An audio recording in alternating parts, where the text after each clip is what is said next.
boys, Paul here with you today. I feel like this is a very important topic. I don't want to mislead you guys. I've showed facts, I've talked about it, how I do high mileage on my oil and it's fine. I feel like some of you guys were frowning on my 15 to 20 bracket, and then we had a couple guys push that limit to like 26, 27, and 28. I think I showed you a review or a paper, a test lab, oil lab from a 2720. Nevertheless, showed okay, showed good. I was thinking about it a couple days ago. I'm like, man, I could really mislead some people. If some people don't know the backside of it, they need to understand it. So the oil and what all goes into it, and everyone talks about mileage, okay? Not a lot of people talk about hours. Guys, the bottom line, this is the way I see it. I feel like this is a very important video, so if you don't care to hear my opinion and a little bit of facts, shut it down. But this is the way I see it. This is the way I feel about it. And this is the way I've came to this conclusion. Obviously, I've had the opportunity and the privilege to do a lot of trial and errors, clearly, right? Have the opportunity. You got a bunch of units, you could try stuff. It's on your dime. You screw up, you pay for it, kind of deal. Ain't nobody telling you, no, you want to do 120 on that oil, you do 120,000 miles, it's all on you. But the bottom line is, this is the way I view oil intervals. First and foremost, for a concrete baseline, you want to look at hours. You want to look at not specifically hours, but as much as gallons. That'd be properly stated. How many gallons did that truck go through? Gallons of fuel. That's probably your fundamental, most important concrete question. That's where you should start your number from, because some guys need to do 5,000 miles on their intervals. Some of them need to do 2,000 miles on their intervals. Heck, how am I supposed to know? Or how's the oil manufacturer or the truck manufacturer supposed to know that you idled that thing for 3 days, drove a couple miles down the road, and you idled it for another 3 days? How do we know it was idled at 70 ambient temperature? How do they know it's idled at negative 10 ambient, Did it have a PTO? Did it not have a PTO? Yes, the Ice and Transmission's got a little place you can put up a PTO on it. Like, dude, there's a lot of questions that need to get answered. It's not just blindfolding mileage. Mileage, sadly, is the most referred to number, but almost the least important one. That's the problem. The reason a lot of people refer to mileage, let's just say Ram, like I'm driving a Ram here, it is an average scenario. They do their math. In an average scenario like this Ram, they want you to do 15,000 miles. What does average Joe do? Start up his truck, drive a few miles, shut it down. Once in a blue moon, tows a boat. In extreme case, I think they want you to do less. I think they want you to do 10,000 miles. What goes into this equation? Back to it. I know I'm jumping a little bit back and forth. I'm staying the subject of oil.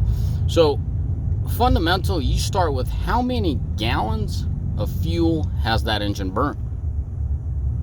Next question. What were the conditions? Ambient temperature matters, but exactly what was the usage? In my honest opinion, in my opinion, it's easier on the engine to do 60 miles an hour down the interstate than sit there and idle all day. Why? No matter how hard you want to convince me idling is idling, I'm not talking about the suspension, I'm not talking about the transmission, I'm specifically talking about oil here. The engine's not under a load. As much as it's showing you the gauge is 190 coolant or whatever, it's not quite fully operational. The rest of the metals aren't, well warm. Yeah, your ambient. Yeah, your coolant's there. But I know some of you guys will take this one with a grain of salt. The whole temperature. But first and foremost, the engine's not under a full load or partial load where it could fully burn that oil, that fuel. Well, diesel as well. And so you're watering down your oil quite a bit by sitting there idling. So baseline 20,000 miles or 27,000 miles like I did, and we all know my test results came back good, and I've told you I've had 26, I've had 28 on pickups. Now there's another test result I showed 25, I believe. It was a semi. That's a different ball game. Let's leave that alone. Average Joe drives a pickup, not a semi. So for a baseline, if you take 27,000 miles And for easy calculation, we're going to take 10 miles to the gallon. It took 2,700 gallons of fuel to go through that engine with that oil, you know, to get that oil to that mileage. Now, what were the conditions? My guy was cruising along. This is very important, guys. When you're idling or you're sitting there starting and shutting down your engine 5 times a day and letting it completely cool off, or you're that guy that just starts your truck once a week, drives it for a couple miles and parks it, Lord forbid you change that thing any less than once a year. You know, you're gonna say, oh, it only gets, you know, X amount of miles. I don't care if it got 20 miles for that year. You change that oil. There's a lot of contaminants. There's a lot of condensation. It just breaks down the oil. Excuse me. So, don't just, oh, Paul said 27, everything's good. No, you got to see the conditions. You got to see what you're up against. You got to see what you're dealing with. Now, if you are the guy that idles, you know, your math's going to be completely different than mine. Look, I put 2,700 miles or 2,700 gallons through that oil, okay? And I'm good. Why? Because my truck gets started and gets shut down, you know, on a daily basis, you know, 10 hours later, 12 hours later. You know what I'm saying? Even when they're not driving it, they're probably idling it there for half an hour to an hour on their brake, on their fuel ups and all that. So that's very important. Truck got started from a cold start and stayed warm for hours on end. Didn't get shut down, didn't get started back up, you know, when it's cold. So oil didn't get water or condensation in it. And then B, it was used in optimal conditions. Like, it got up on the highway and just cruised there. The engine was all load. That means that fuel got more of that fuel gets used when it's under a load. I know we're going off to fuel here, but you got to hear me. You know, that fuel is getting burnt up better under a load than it's just sitting there idling. As long as you're tuned right, it will get burnt better.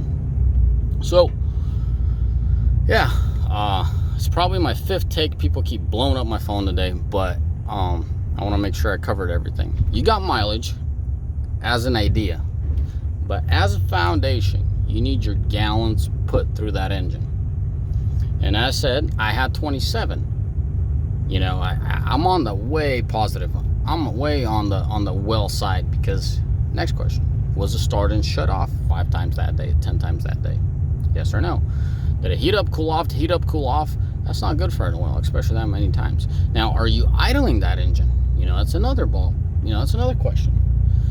And then the conditions. I was just speaking about that. You know, the whole start, shut off deal. You know, so the bottom line is, let's just say 2,500 gallons is optimal for this setup, right? But you're idling it for those 25. Like, I would cut that 25 right down to about 1,800 gallons. That's how hard I'd cut it. You know, if you're starting that, I said 1,800 hours. I meant 1,800, Ford side of the road. Interesting. Looks like it's vandalized. License plate missing. Fuel cap missing. Oh, license plate on the back. So as far as, sorry Ford guys, I love you. You Ford guys say the same thing about Rams. That's why it's so fun bickering at each other. So with that in mind, should have lost my train of thought. Oh, the idling. I meant to say gallons, 1,800 gallons. Now, let's just say you're the dude that just starts your truck a few times a year. Lord forbid you change that oil less than once a year, like once in a season. Because there's guys that have a truck, they have it parked to haul their RV or something like that in the summer, spring, summer, fall kind of deal. Some are just like 3 times a year in the summer, and that's it, you know. My advice to you, change it before you start using it. Let it sit. Don't let your oil sit with that fresh oil. Oh, I got new oil. Dude, you are ruining that oil by letting it sit. And a lot of people think it's shelf life. It's not shelf life. It's poured in your engine life. You got contaminations. You got condensations. Just simply, the bottom line is you're ruining your oil. So, most importantly, change your oil before you use it. For those guys that use their trucks very rarely. And it's typically the guy that just has it for a camper or something, you know, uses it probably 3 times a year or something like that. So before your season starts, change it. I know you only put, 3,000 miles on it. If you're done with it, let it sit with that crappy oil. That's not your issue. It ain't nothing going to be better or worse, new or old oil.